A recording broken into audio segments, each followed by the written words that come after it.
Good afternoon, everybody, and salam alaikum. Thank you very much for joining us today on a momentous event for WiLAT Malaysia. WiLAT Malaysia is Women in Logistics and Transport, and we are an arm of the Chartered Institute of Logistics and Transport Malaysia. Today, we'll be touching on the 4 strategic thrusts that WiLAT, Global WiLAT, and all the WiLAT national chapters are working towards.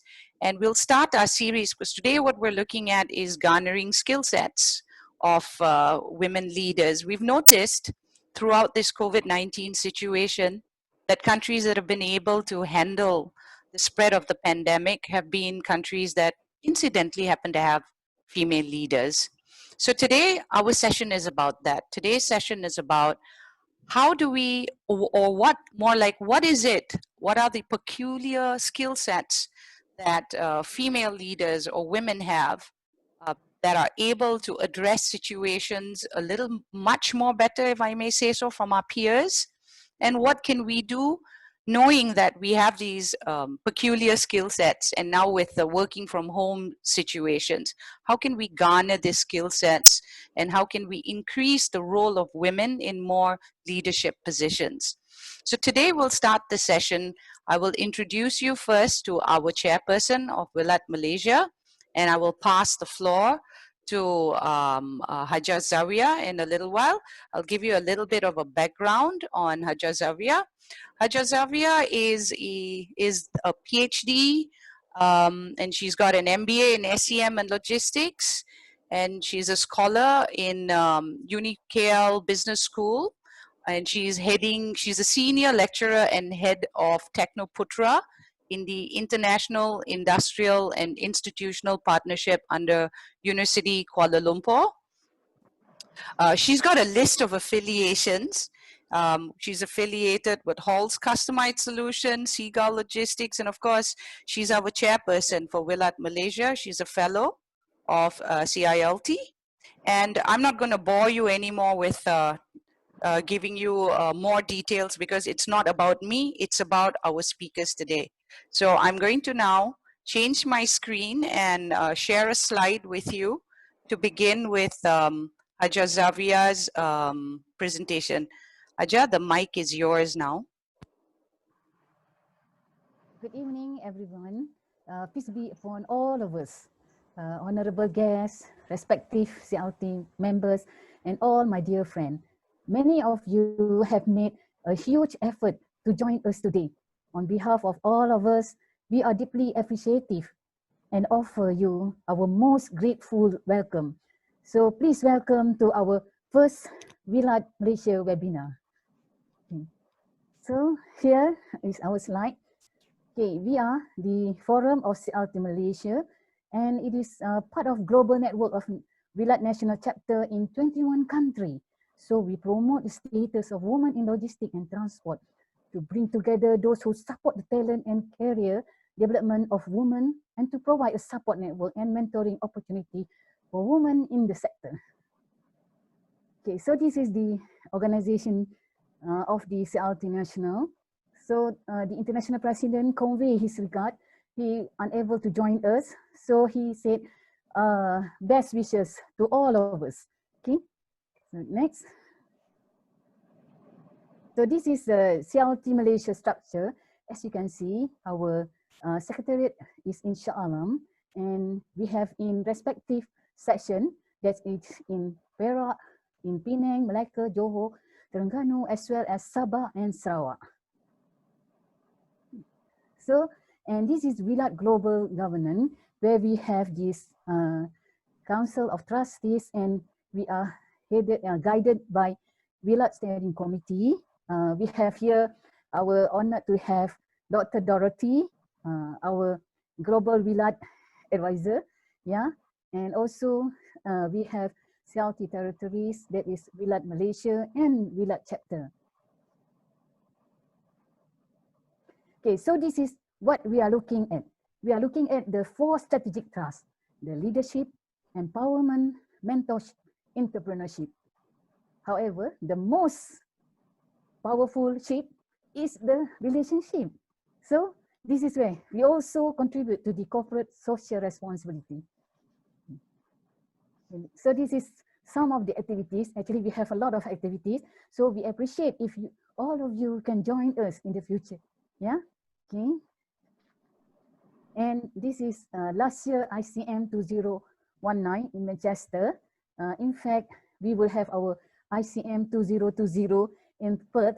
However, we couldn't make it. Yeah, so hopefully looking into that in the future. Yeah, okay. So it is all about online now. So here is our photo. So we have here our international president, Datuk T.S. Razak, and also our Malaysia president, Tuan Haji Ramli, and the committee members. Okay, so I pass the now to Reshma. Thank you so much.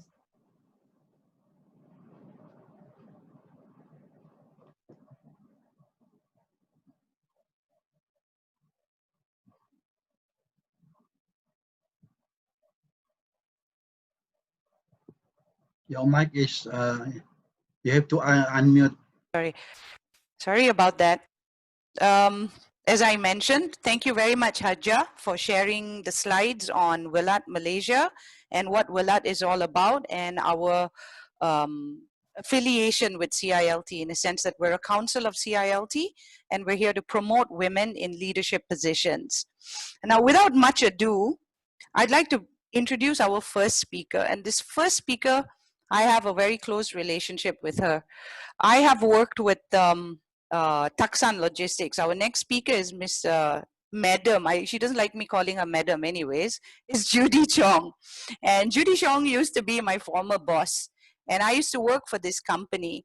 And I thought that, we thought, like when we were planning this webinar and we're thinking about leadership, of course, Dr. Dorothy, she has to be here. She has shown how she has led all of us in her various positions in CILT as well as in WiLAT.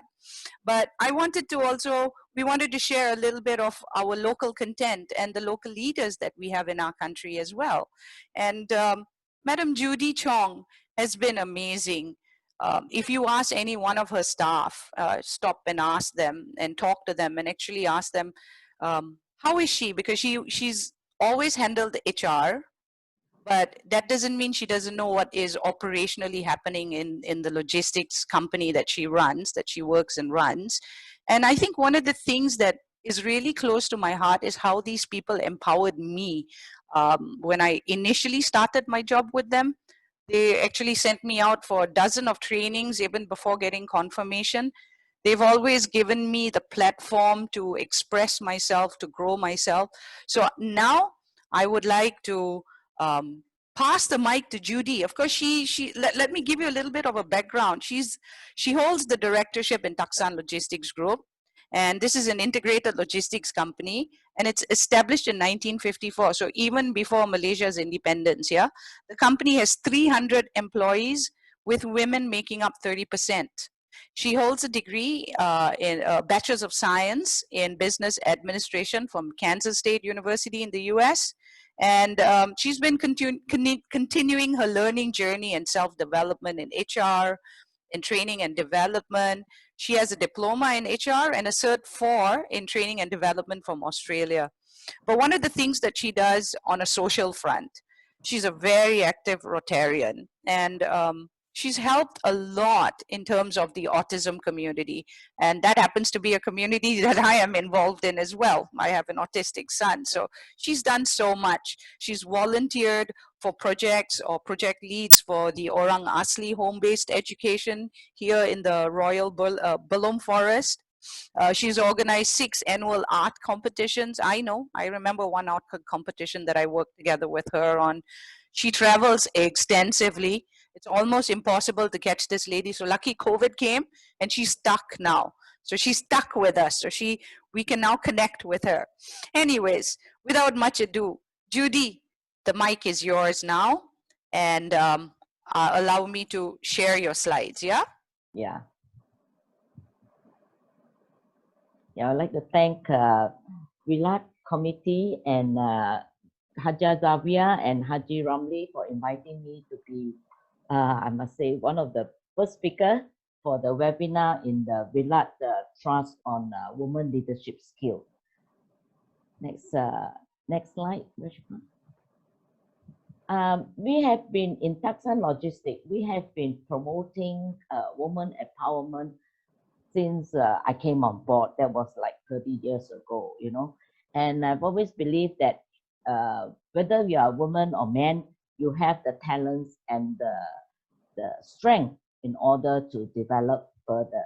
And for women particularly, the special traits and leadership would be, you know, their empathy, attention to details, multitasking, adaptability, trustworthy, and intuition. Women really do have all these special traits that are different and will be required in the workplace. In the last 30 years that I've been in logistics, I've trained many of my staff in various fields, out of which, next slide, Reshma. Reshma, next slide. Yeah. Out of which 12 women are the women HODs and assistant managers, and I have personally trained them from rank and file as a clerk right up to managers and head of department. And we have 12 women as well as 11 managers. So there's about 20 plus managers and head of department out of 300 staff, including drivers in Port Klang, Prai, and Bangkok. And our managers in Prai and Bangkok are headed by women. And you really have to give women a chance to enhance their skill and empower them. Opportunity is very important, as well as their eagerness to learn and to give them time to develop themselves. So in this pandemic, recently, when Malaysia called for the MCO, the Movement Control Order in March, we were already preparing already 1 week before the government announced. Already, I have my 3 key women in this business continuity planning. My IT is the first person, of course, the HR and my customer service, which encompass majority of our import-export, and how we go about planning this business continuity in our HQ office, because majority of our staff are in HQ. With those talents, I mean, leadership skills that I've mentioned earlier, we quickly move on to get all this going within 2 days to set up our satellite office in the warehouse.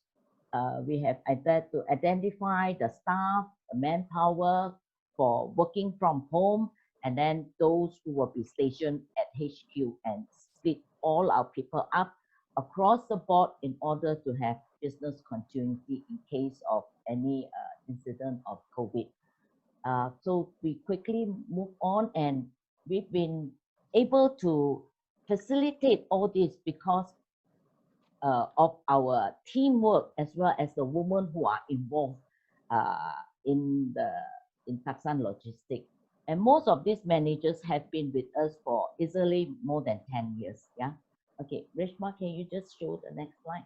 These are some of the activities that we have done through Taksan, and in terms of long service, retirement, as well as some of the CSR, where we celebrate women empowerment together and their opportunities to grow, and lots of self-development courses that we conducted with our staff. Yeah. Okay, the next slide. Then also through Taksan, we also encourage a lot of volunteerism. I have been a Rotarian for the last almost 9-10 years, since 2011. Since became a Rotarian, I was opened up to many opportunities of CSR. Through this CSR, I get my staff involved, and they've been able to develop and grow together. Lots of through giving and sharing, and then what are the projects that we have done through my club, which is the Rotary Club of Bandar Utama, There is a long-term community literacy program in the Royal Balloon Forest, autism community awareness by conducting early intervention workshops for teachers. We've been doing this for the last 4 years, yeah. And also the Rainbow in My Heart art competition, where we organize the art competition for special need children from anywhere from 2 years old right up to 49, doesn't matter. And of course, we also inculcate gardening projects in a school, in special needs school in Klang. So all this involve myself as well. And in the latest COVID, we also provide face shield. Yeah, over here, the next slide, the Royal Balloon Forest, where we've been helping all these communities, marginalized communities, in almost in the forest, 40 million virgin forest. Yeah, where the kids, we teach them the three R. Yeah, next slide. And this is the Rainbow in My Heart art competition, where we have organized already 6 art competitions over the years for the special need children, not only autism, dyslexia, slow learners, ADD, ADHD, and to open up and create awareness among the communities that these people also are talented and they need opportunity to be inclusive into our society. Yeah, okay. Next one. Then, of course, Taksan is also the humanitarian logistic partner for Disaster Aid Malaysia, where we started in 2012, and we have provided clean water filters to marginalized community in not only in Malaysia but all over the world. The last one was we donated tents as well as water filter to the Palu earthquake. And Taksan provides the distribution.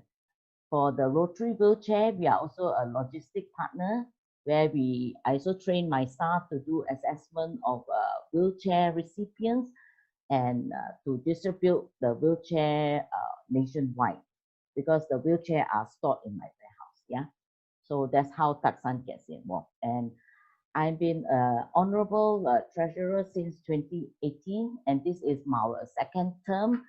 And I was the first woman Malaysian to sit on the council.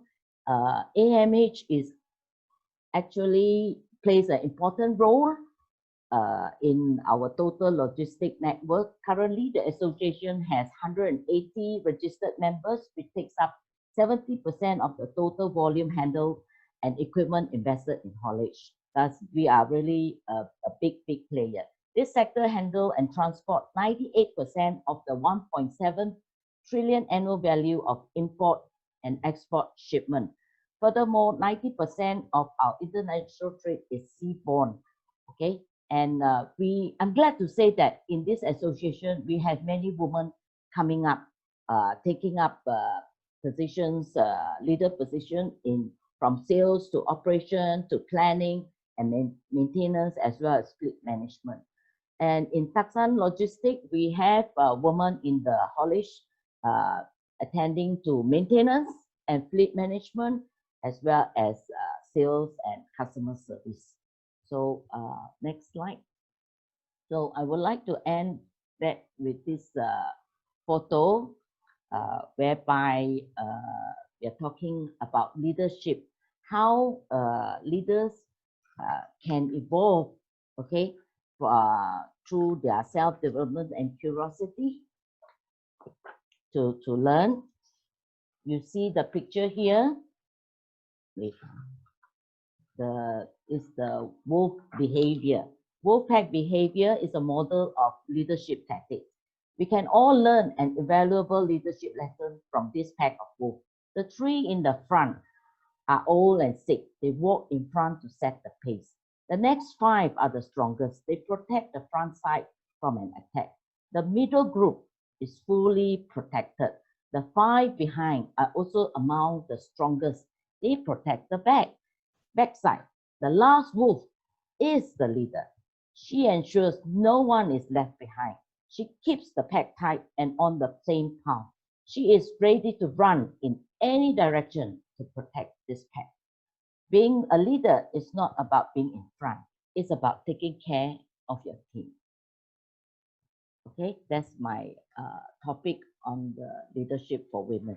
Yeah, women has, yeah. Thank you very much, Judy. That was very insightful, especially looking at your analogy, the analogy that you've given us about the wolf pack. That is really an interesting perspective where you say that women leaders you don't have to, leading doesn't mean being in front. Yeah. Leading takes place also. And we see usually it's mothers that are doing that, right? Yes, We're correct, always at the correct. back, taking care of the household, yes, making sure that everything is running smoothly, whilst we're also working for companies and running our own businesses.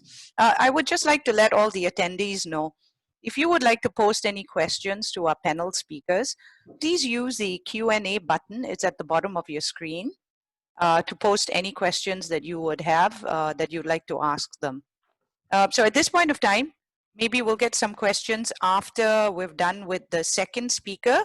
So I'd like to introduce our second speaker.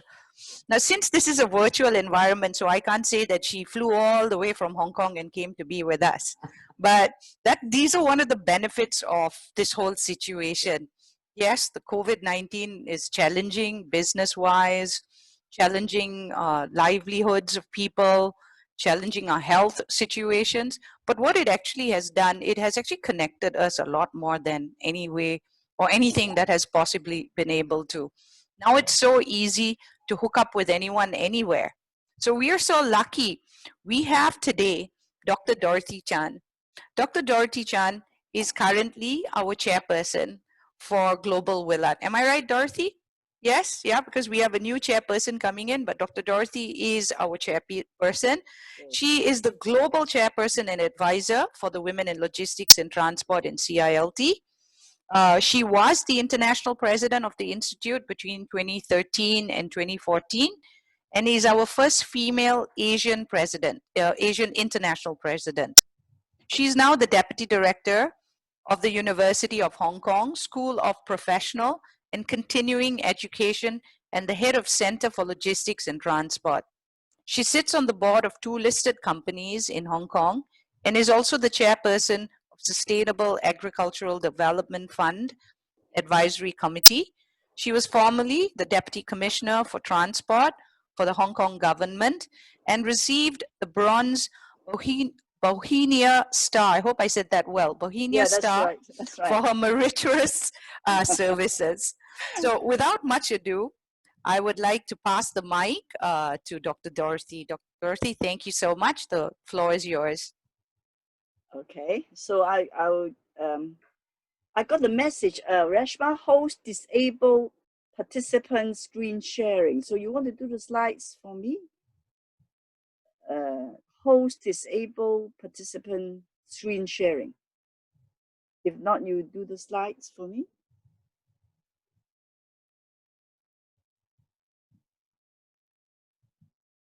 Okay, Dorothy, I'll move the slides for you. Right, yeah. Is that right? Is that the one? Good. Yes. Right. Yes. I'm sorry to have you working on it because I'm prepared to do it on my part here. Yeah, I guess it's my mistake. I should have enabled you to share it. No worries. But it's all right. It's okay. Well, first of all, good afternoon, and thank you for inviting me to this webinar. I'm so happy to see Hajjah Ramli, Hajjah Zawiah, Judy. I've learned a lot just now, and Reshma. For the next slide, I don't need to repeat myself because Zawiah has already introduced Women in Logistics and Transport to you, our mission and our forum as a forum in the Chartered Institute of Logistics and Transport, that what we want to do to promote a career development for women. Then the next slide actually repeat the 4 strategic thrusts, which Zawiah just mentioned: leadership, mentorship, entrepreneurship, empowerment, and corporate social responsibility, which is our key activities. But today, we'll talk about leadership.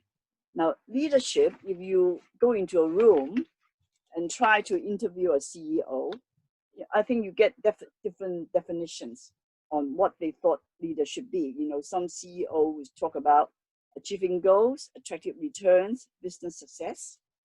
So actually, to me, I think leaders are not just people who just lead. You know, Reshma talked about caring and protection.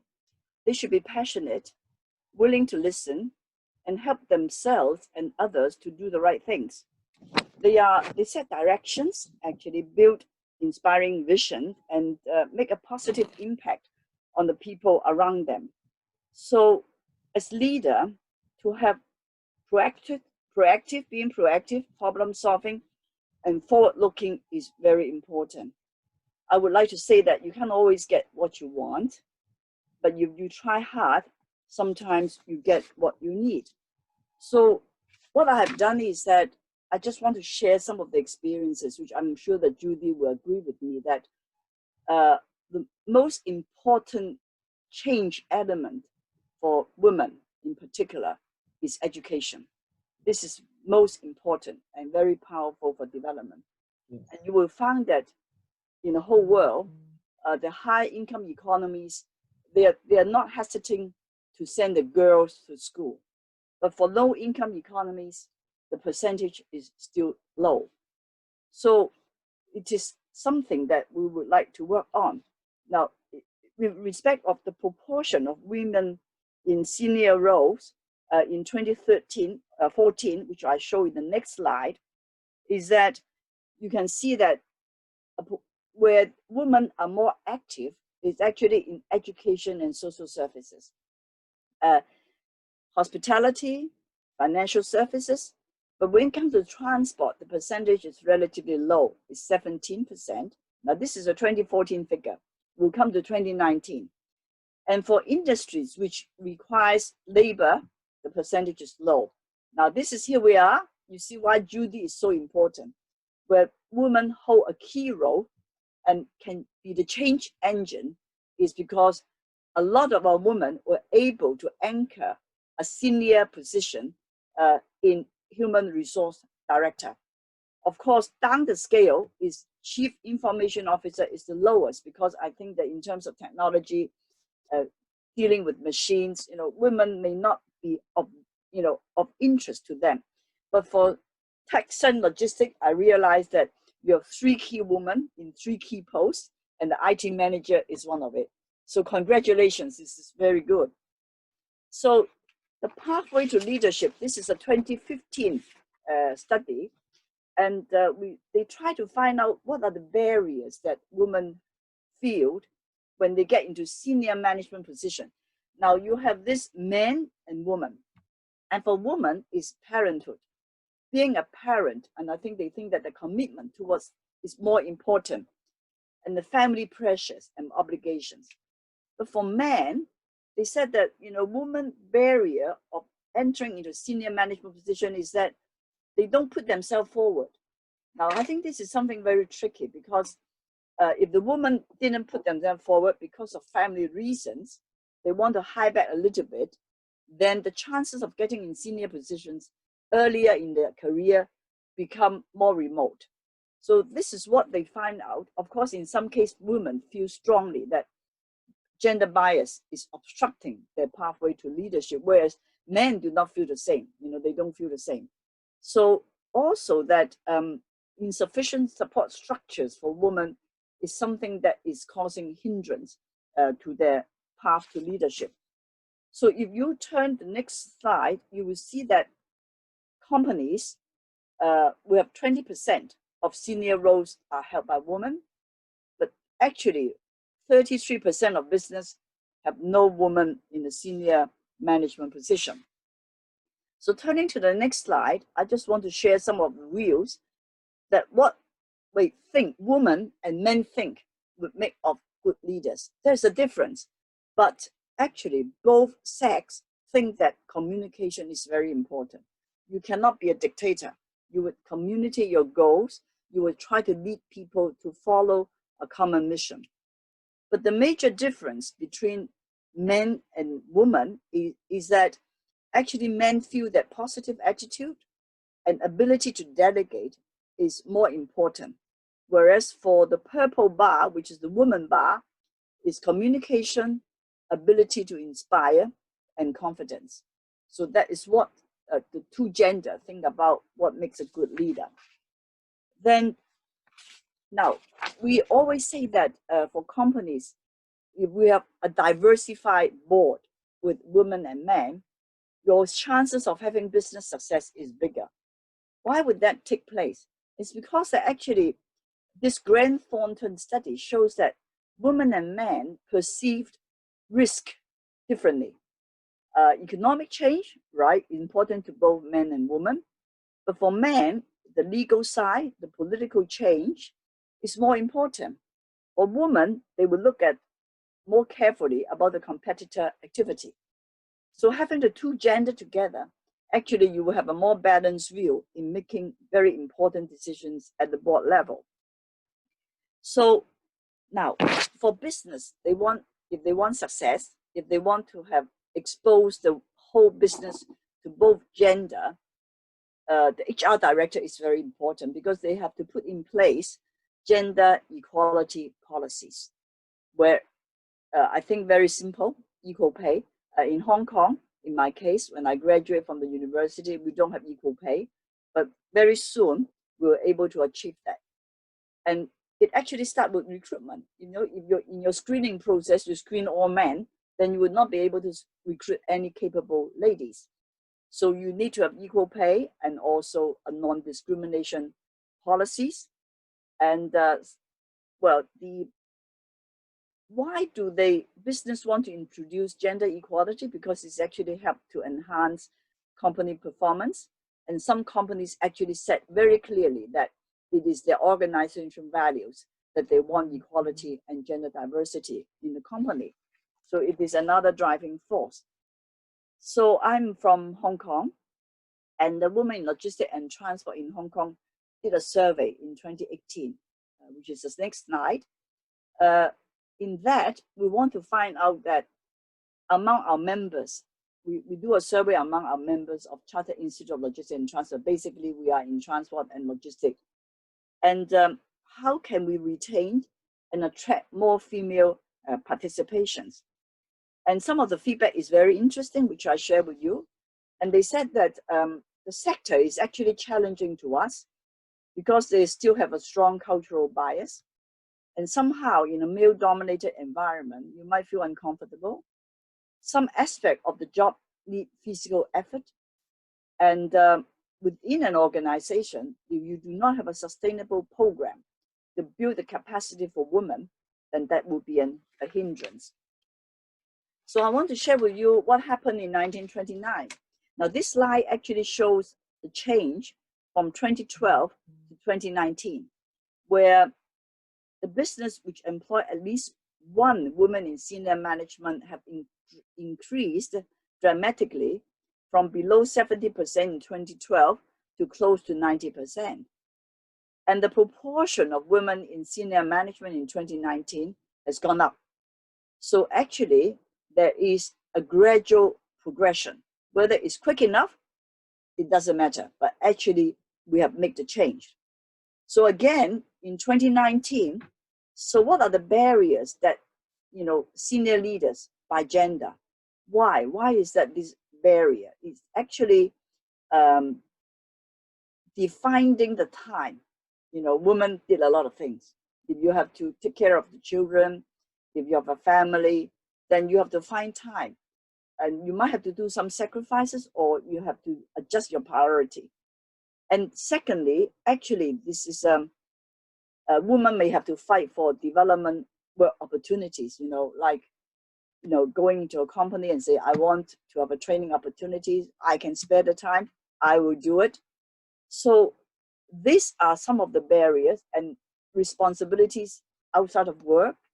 Employers not willing to invest in education and skill development, and not even having the money to do so. So these are the barriers.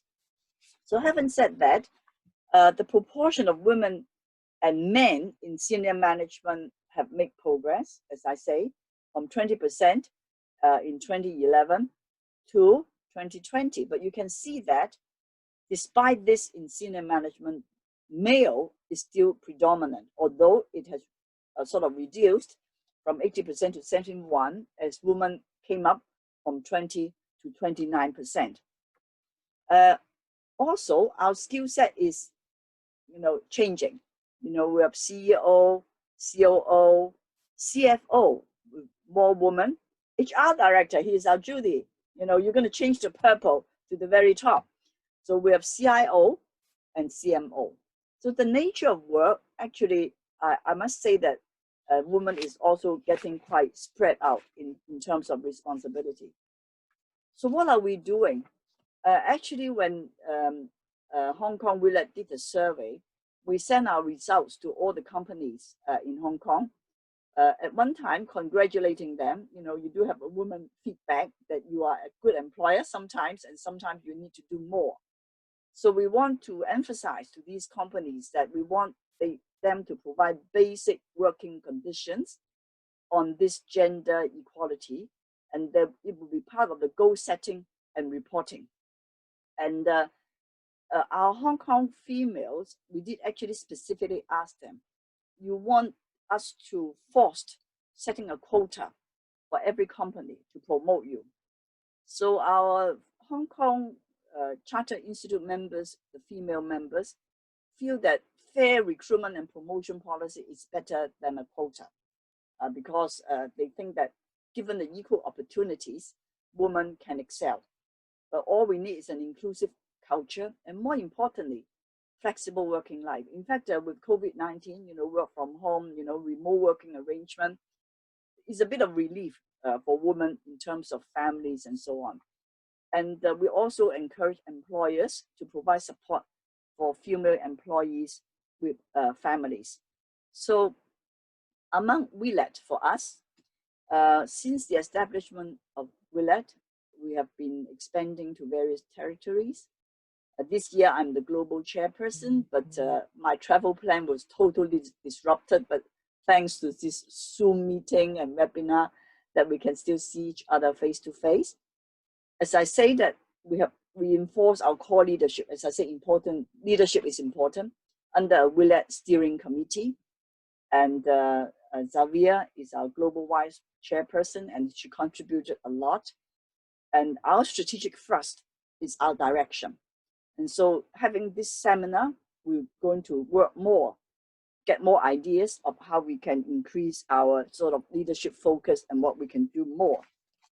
And then finally, I want to talk about our female leaders, because I think Reshma and some of us were saying that definitely our fight against COVID-19 under female leadership is either better or no worse. In fact, the three key officials in Hong Kong government, our chief executive, our secretary for food and health, and even this Dr. Zhang, head of communicable diseases, they are all women.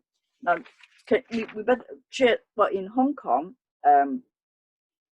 actually COVID-19 give us a very good test on crisis situation, because how leader manage a crisis is important. So we expect as ordinary citizen is clear directions and strong leadership. But Hong Kong, we unfortunately or fortunately, we experienced SARS in 2003. And therefore, whatever our Dr. Zhang said, we give her support, because the community believed that we need to be together and every citizen take responsibility in preventing the spread of the pandemic. Now, but strangely enough, our daily briefing is conducted by Dr. Zhang. She is a professional, and that is good, because it removes all doubts that the messages are politically motivated. So I think the overall conclusion is that the leaders must ensure that work needed to deliver is properly managed, and that our leaders can manage change effectively. So this is the outcome. We have 6 deaths and over 1,000 cases, and recently most of our cases are imported cases. So COVID-19 is unprecedented, and therefore it is something that we will have to learn to overcome together. And so finally, I would say that together we will make the world safer. Thank you very much. Thank you. Thank you very much, Dr. Dorothy, for that very insightful presentation that you have given us. There is a question in the Q&A. They have not specifically indicated who they want to answer this question. So maybe we'll take the answer from both of you, one by one. All right, the question is from Ms. Karen Tan, and she says, transportation and logistics segment is a male-dominated industry. How can we encourage more female participation to explore their career path in this industry? And what will be your suggestion to employers to attract female talent? So maybe I will ask Judy first to answer, and then Dr. Dorothy, you can join after that. I think it all depends on the mentor and the mentee, how well they can adapt to the situation and empower them to learn and go further. As per Dorothy say also, for women, because of family commitment and flexibility, but maybe after post-COVID, you know, the employer's view will change to adapt to more flexibility for women. Whoever that can perform should go for it. Yeah. Thank you, Judy. Dr. Dorothy, can we Yes. have your Thank you for the insights? thank you for the question. In fact, when my education, I have a bachelor in social sciences degree, and I study psychology and social work. But at the time of graduation, then I sort of sit a government exam and become a civil servant. I mean, as a civil servant, I can be posted to different jobs, and you can do a more executive role, and some which is more professionally and technically oriented. So I was posted to transport department, and it's a male-dominated industry. But what happened is that professionalism is something that helps you.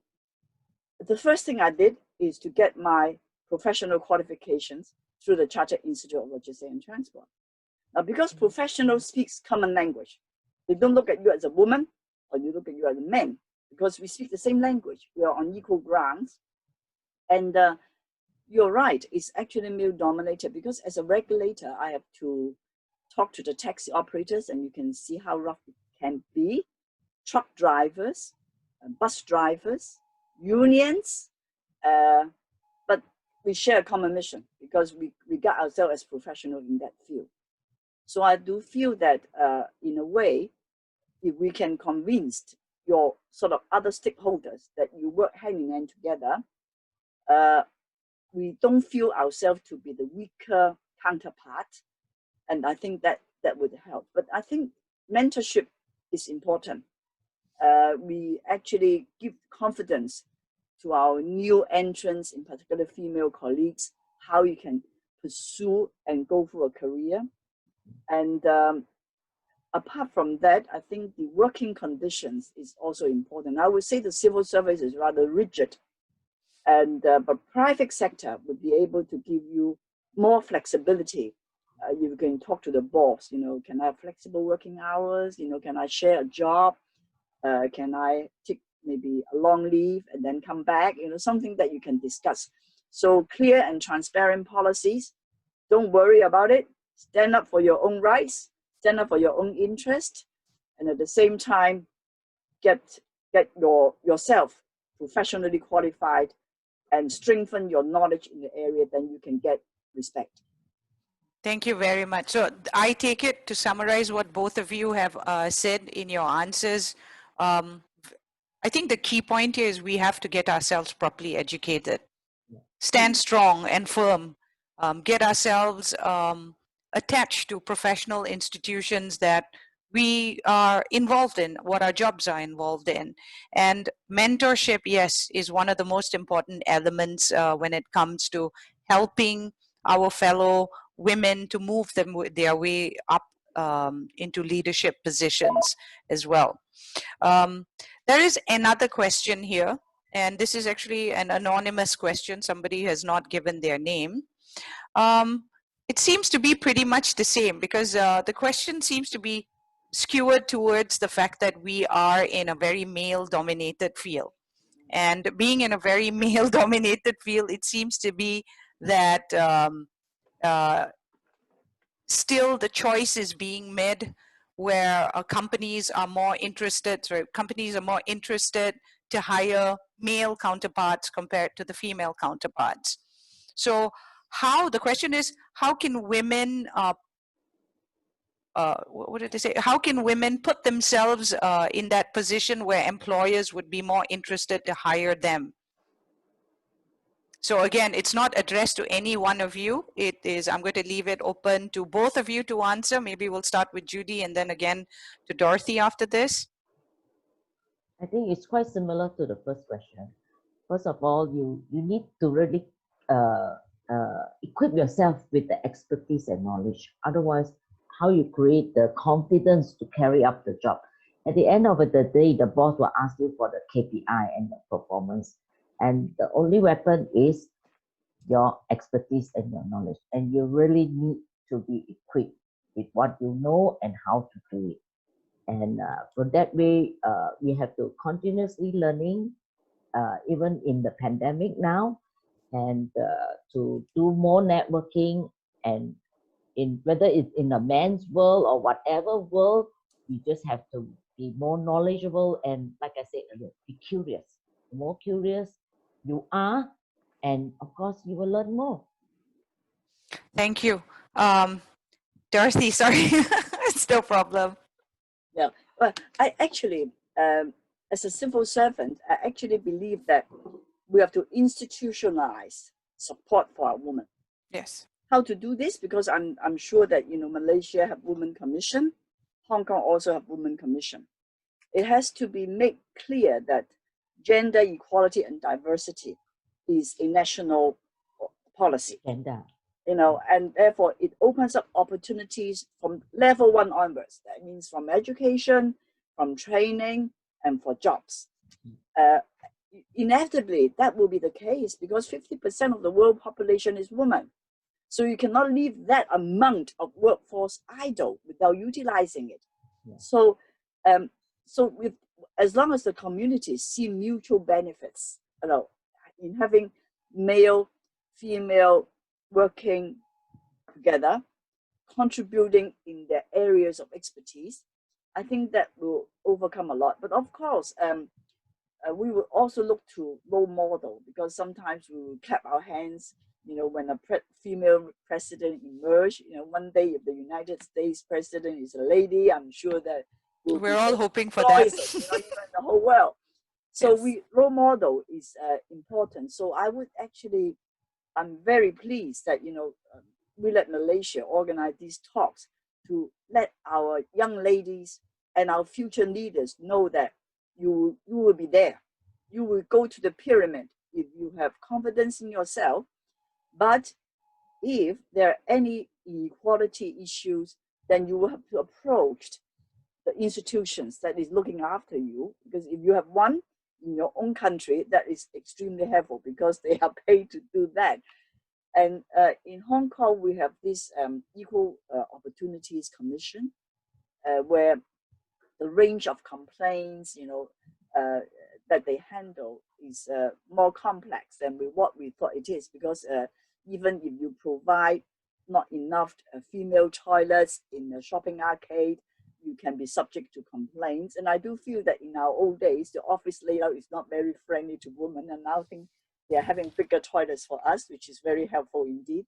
So even from minor details to professional training, you know, these are all very important. So we're going to, every one of us is going to contribute to that.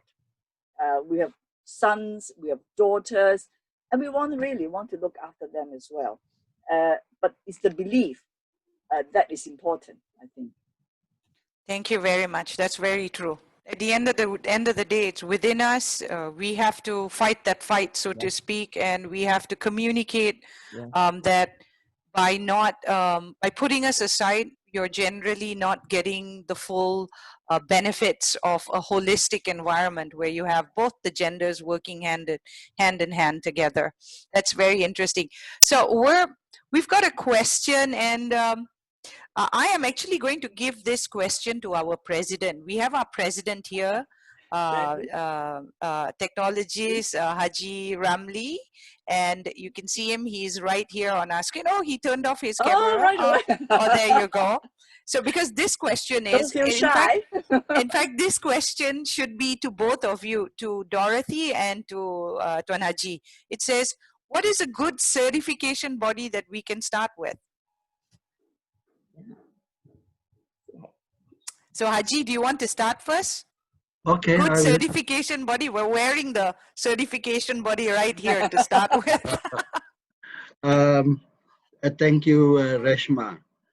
I think the Chartered Institute of Logistics and Transport, wherever you are, because we are in over 35 countries internationally. So why I said the Institute of Logistics and Transport is a very good platform, because this is the very industry that from its inception has been very discriminative on women.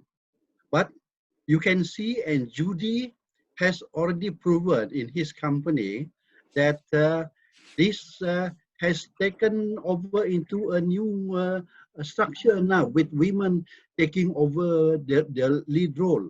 So, and since we have formed the institute, right, we have grown big. We're in 35 countries, and of course supported by what Dr. Dorothy Chan said just now about the statistic that she presented. It is very clear that the logistic industry is the one that has shown other um, other other industries how women can progress within her career. Yeah, that's my take, Reshma. Thank you, sir. Thank you, sir. Dorothy, would you like to add? I guess you would also resonate the same thing that Haji Ramli says, right? Well, when I started my studies, actually I got my full university degree, but that is not good enough, because if you want to work in a trade, apart from a university degree, you need to have professional training. So I set for 7 papers, because I think 1 paper was exempted.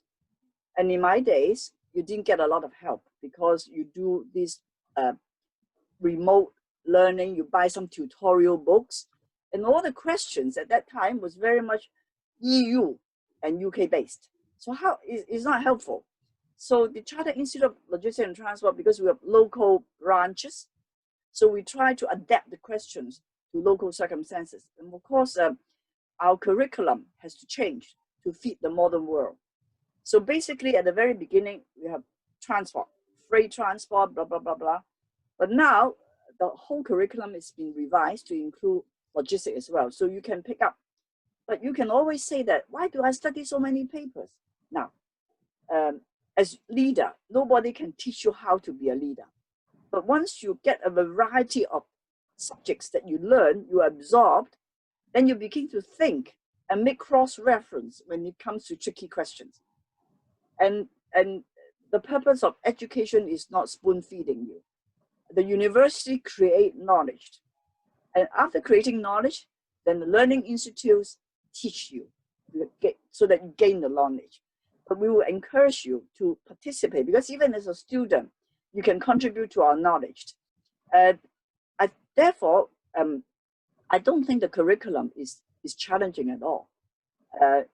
In fact, I think once you are in it, try to complete the studies, and we have to translate sometimes some of our curriculum into Chinese, because we have a branch in China, and they are pursuing the qualifications. Now, that to have a qualification is one thing. I got a bachelor degree from the University of Hong Kong, and to be the alumni of the university is another thing. For the institute, we enable you to gain the qualifications, but you must be with us. You must be our member, because we have a woman group, we have a next generation group, and we have an African forum, we have the China forum. So all these create a network for you. You will find the value in due course. You will find the value. In fact, as employer, if you cannot spot the value, I as an employer, I would have spotted the value. So well, I think you go onto the website, I'm sure that you've got so many information. Yeah. But you know, to be with us as a family is important. Yeah, I'll use my personal story here, okay? So personally, for me as well, I joined CILT in 2017 and look where I am. It's amazing. So it is very empowering. It is a family of professionals that share together. And like you said, Dorothy, the beautiful thing about CILT and the global networks are the sharing that is done on local content, because it's true. Even when I was studying logistics, it's always that. It's always EU or the US. It's never our side of the country, right? So yeah. So we're actually coming towards to the end of our webinar. It's been a really great session, and both you ladies have been very, very insightful. I really love the numbers that you have shown us, Dorothy, especially where you have shown us the areas, the peculiar areas where women leadership is a little bit more better from her peers. You know, they are very interesting things. And I loved the wolf pack analogy. That was an excellent analogy. So to close the session today, I'm going to invite our president again to give a closing keynote and to summarize the session for today. Thank you. Thank you, Reshma. I think I have my own take on the women's in logistic role generally. Yeah? But the special traits required of a woman to be within the logistic industry is something which I think Judy and Dorothy has listed out, has spoken just now. But basically, as a man, women will always have a special place in society. They will always have a special platform wherever they are, right? As a mother, as a leader in any community or organization they serve. But the fact remains, to be at the top, to be at the echelon, everyone must go for the same traits. That is, they must be able to comply the basic requirement of being a leader, right? It doesn't matter whether men or women, right? That's the basic trait. So the focus for WiLAT, I suppose, is really to consider how to nurture and how to organize for our women to be, to really go up the steps and make full use of their peculiarities, their advantages over men in order to go up the ladder, right? And now that we notice, even in Malaysian universities, there are more girls or women population compared to men. So this will naturally force the thought that women must have a place in society, right? As what Dorothy said, you just can't, or Judy said, you just can't put them aside, right? What can you do with them? You are wasting talent, right? You are wasting that special traits that women has, right? After all, coming from firstly as a mother, it is already something very special that the women has, right? So you need to nurture, you need to develop, right? This mother nature sort of what do you call it, tool that you have to go right up the top. And now Judy has proven his company is really has accepted the fact that women that plays a very important role in society. Statistics is also proven that things are changing. Even my very own son's company, right? It's a small company, but it's basically 100% women company, right? Except for the office boy. Of course, you know why office boy has to be men, because they need to do some rough stuff, yeah. So that's it. But that's the thing is, women's the specialty in women is that it must really be nurtured. The special skills required to be really on top. We are lucky in Malaysia that we have got this policy guideline of 30%. We have always had 30%. a women minister, right, looking 30%. after the women's interests. So that is already number one.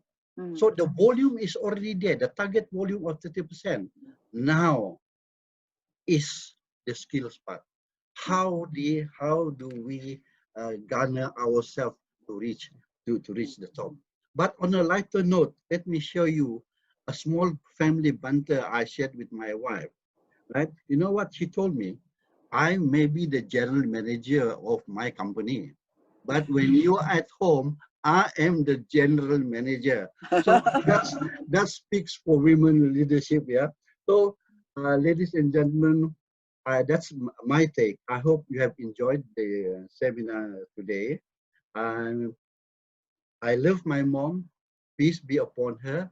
I love you, ladies. I salute you. Thank you very much. Thank you very much, President. Thank you very much. It was an excellent session we've had today. So nice to know that our president is right there championing us and pushing us forward and empowering us to take the heights that he believes and we believe that we can reach. So we've seen a lot of traits that both the speakers have shared. If you have any more questions, you can send an email to CILT Malaysia at Gmail. I will put it in the chat box for you. So if you have any further questions that you may want to ask that maybe you did not have the opportunity to ask earlier on, you can send it to the email address that you see in your chat box. If not, we will take a round of a couple of words from everybody right here in our panel. So I'll start with Judy, then Dorothy, Hajjah Zawiah, and Haji Ramli. Just a quick 1 minute bye-bye closing talk. Judy, you've got to put your mic on. Okay, it has been a very interesting webinar, especially all the exchanges and the questions that we had, and also our President, Tuan Haji Ramli, for your support, and also Hajjah Zawiah, and Dorothy as well. Thank you very much. Well, thank you. In fact, the global WiLAT group is actually watching and is already sending photos around about this webinar. So don't hesitate to join CILT and WiLAT. And if Malaysia want to do a similar survey that Hong Kong has done, the whole questionnaires and the tools are there. Yeah, we will. Yes, I think we will definitely be contacting you on that. Then we can compare, you know, we can compare the differences, yes. Yes, it would be very useful data for us. Thank you very much, Dorothy. More work to do, no problem. Thank you. Hajjah? You have to put your mic on. Hajjah, your mic is off. Okay, so I am very glad this is our first, but this is this is the beginning, but this will be forever, yeah. And we look forward, we look forward. Actually, for WiLAT Malaysia, we have a lot to do. However, we encourage you to join us, yeah. Yes. Join us and be active. It is for you. We are here for you. Let's help us to help you, yeah. So we can stronger together, yeah. Because for WiLAT, it is yes, you. We inspire, yeah. We impact and we inspire. So I would like to thank everyone, yeah, for your precious time. This is really a lovely moment. Inshallah, we will have again another second, third, and fourth, I say. Yeah, we'll cover all the strategic thrust. Yes. Yes. So hope to see you again. Okay. Stay safe. Don't stay at home anymore because you can, move around. You can travel. Yeah. Thank you, ma'am. Okay. Thank you, ma'am. Sir? Yeah. With one Hajjah Zawiah and our Iron Lady Reshma, I always tease her that she's our Iron Lady. I think we will be making waves waves here in Malaysia, especially for the women group, for the WiLAT group. So those of you who are in the logistic industry and who are not with CILT yet, do join us. You will find a lot of things that may help you in your career. Thank you very much. Thank you. Thank you very much, everybody. And as the speakers have spoken and as the panel has indicated, this is not the last. This is the first of many. So we still have 3 more strategic trusts to cover up. We may not have a session next week, but we'll let you know when the next session is on. Thank you very much. And Thank bye-bye, you. everyone. Have a good day. Bye.